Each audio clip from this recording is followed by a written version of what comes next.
Well, it is 2024, and that means it is an election year, but the top two candidates for president have their own problems, including legal battles and family drama. Well, that leaves many voters feeling uneasy. Our Grace Brister spoke with a local political science professor about what this means for young voters. And Grace, he says some young voters may just be confused. Yes, the presidential race is heating up in a battle that may look similar to the one from the 2020 election.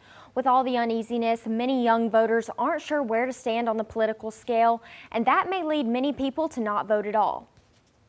Across the political scale, there is concern. Some voters are concerned about the age and policies of one candidate, and others are concerned about the legal and ethical issues of the other.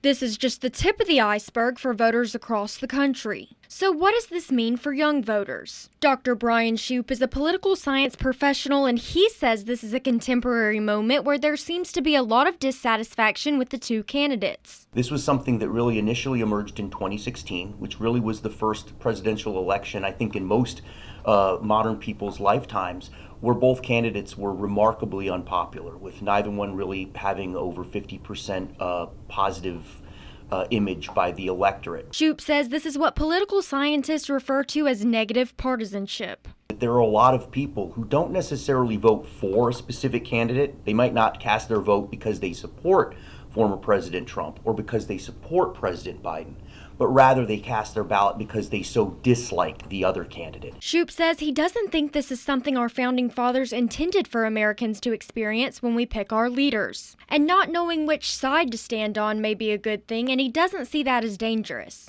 But he says not having a good sense of your philosophical values is dangerous. I would encourage any young person who doesn't know how maybe they want to vote to reflect on a couple of things. The first is to really pay attention to what's our Constitution say? What are the basic underlying principles that our founders and the people throughout our country's history have attempted to advance as the principal sort of part of our civic kind of bonds that are so important. Shoup says it's important to read the news from multiple balanced, trusted sources. Along with being informed, it's important to reflect on virtues and integrity. One of the problems of our contemporary moment, in fact, I think it might be one of the biggest problems we have, is that everybody kind of wants to be a celebrity, if that makes sense. We kind of live in an influencer society where everyone believes that their, God-given freedom of speech implies that there's also a requirement for other people to listen to them.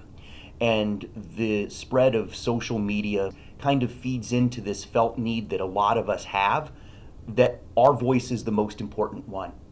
And maybe instead of yelling a lot, what we should do is we should listen and we should sit quietly and reflect. And to understand that our fellow citizen isn't our enemy. We often treat people who disagree with us as being somehow broken or wrong. And that's not really the best way to approach things.